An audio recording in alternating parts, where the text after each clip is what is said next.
आधुनिक विज्ञान की तरक्की के साथ साथ वैज्ञानिकों और मनुष्य ने धरती पर अनेकों खोज की हैं। लेकिन धरती के अलावा यदि खोजों की बात की जाए तो मनुष्य ने सबसे ज्यादा यदि किसी चीज को खोजा है तो वो है जीवन।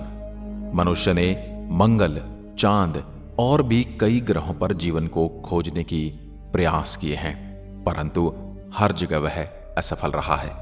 अलग अलग ग्रहों के उपग्रहों पर जीवन की संभावनाओं ने जन्म लिया और फिर विज्ञान और वैज्ञानिक और मनुष्य ने उनकी ओर अपना रुख किया। मंगल पर भेजे गए उपग्रह अपॉर्चुनिटी ने पिछले सप्ताह कई ऐसी दशाओं की खोज की जिससे इस बात को बल मिलता है कि मंगल पर कभी तो जीवन रहा होगा। सौरमंडल में कहीं और जीवन की खोज अधिकतम संभावना के लिए हमें धूल भरे मैदानों, विशाल पर्वतों और मंगल की गहरी घाटियों से परे जाना होगा।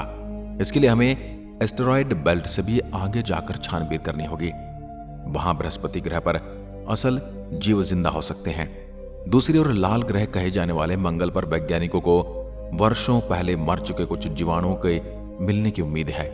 बृहस्पति के लगभग 70 चंद्रमाओं का ब्यौरा मिल चुका है और उनमें 4 सबसे प्रमुख चंद्रमा हैं: लो कैलिस्टो, गैनीमेड और यूरोपा।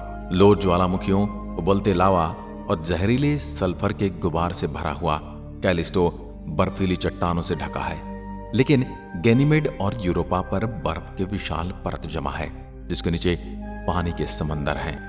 कई शोध इस और संकेत कर रहे हैं कि बृहस्पति के चंद्रमा यूरोपा में तरल जल और हाइड्रोजन परऑक्साइड हो सकते हैं। और हां, जहां पानी है वहां जीवन की संभावना तो होगी ही।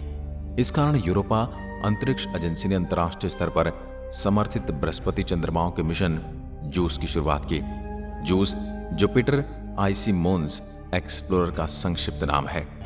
इस अभियान के तहत 2022 में उपग्रह को प्रक्षेपित करने की योजना है और 2030 तक बृहस्पति तक पहुंचेगा।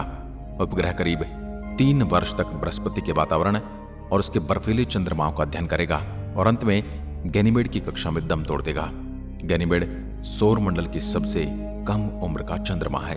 अब सवाल ये उठता है कि ये वहां पर किस चीज की तलाश में जुटेगा, किस चीज की हमें तलाश है। इस परियोजना के एक प्रमुख वैज्ञानिक यूनिवर्सिटी कॉलेज लंदन के एंड्रयू कॉट्स ने कहा कि इस शानदार मिशन के सभी 3 चंद्रमाओं की तुलना की जाएगी और वहां जीवन की संभावनाओं को तलाशा जाएगा।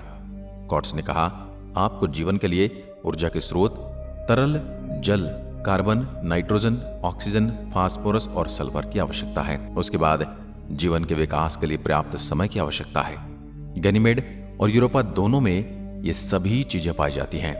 उनमें तरल जल तो निश्चित रूप से है और उनमें जीवन के लिए मॉलिक्यूलर बिल्डिंग ब्लॉक्स भी आसानी से हो सकते हैं। जहां तक ऊर्जा की बात है तो अंतरिक्ष जीव वैज्ञानिकों के बीच पारंपरिक तौर पर यूरोपा पसंदीदा रहा है। यह बृहस्पति के चंद्रमाओं में इकलौता है जहां लहराता समुद्र हो सकता है। इसका अर्थ है कि वहां जलतापीय प्रपात की संभावनाएं हो सकती हैं। क्योंकि वहां सूर्य से उल्लेखनीय ऊर्जा नहीं मिलती है, इसलिए जलतापीय प्रपात जीवन की रासायनिक ऊर्जा उपलब्ध करा सकते हैं। यूरोपा के बारे में हम जो कुछ भी जानते हैं वह नासा के गैलीलियो मिशन से मिली है।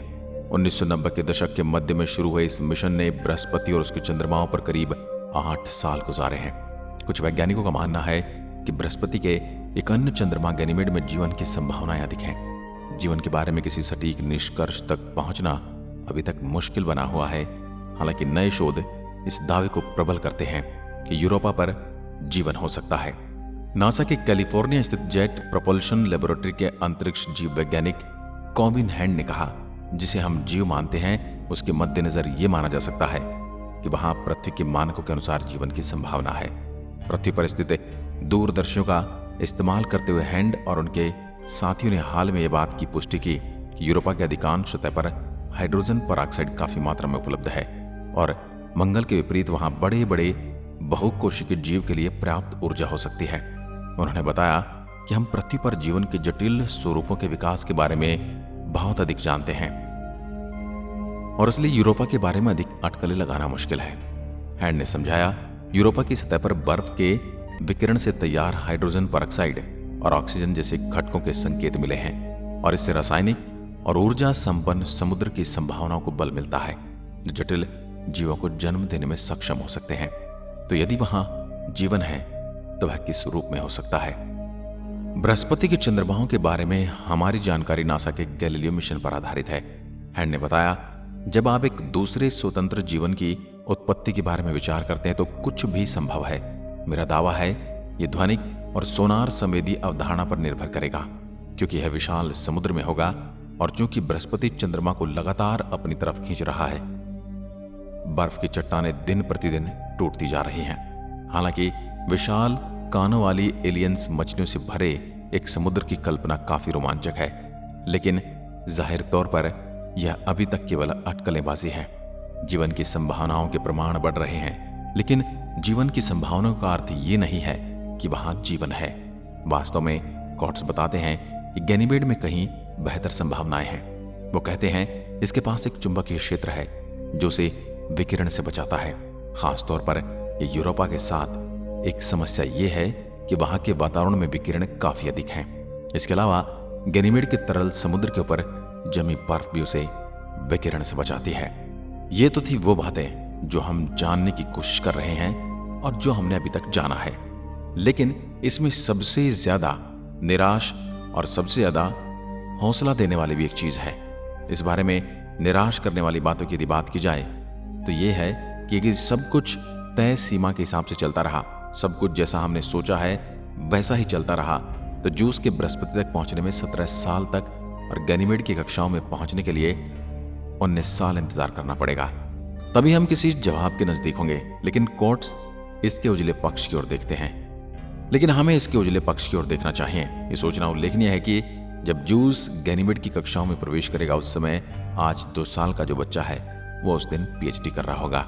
और अगर यह साबित होता कि यूरोपा और गैनीमेड जैसी अजीबोगरीब दुनिया में जीवन है, तो इस बात की बहुत अधिक संभावनाएं होंगी कि इस ब्रह्मांड में जीवन बड़े पैमाने पर है। और वास्तव में ये काफी रोमांचक है, और यही चीज वैज्ञानिक, विज्ञान और मनुष्य हजारों वर्षों से जानने की कोशिश कर रहा है। आपका इसके बारे में क्या कहना है, हमें कमेंट में लिखकर जरूर बताएं। एक बार फिर मिलते हैं एक और ऐसी ही रहस्यमयी वीडियो के साथ।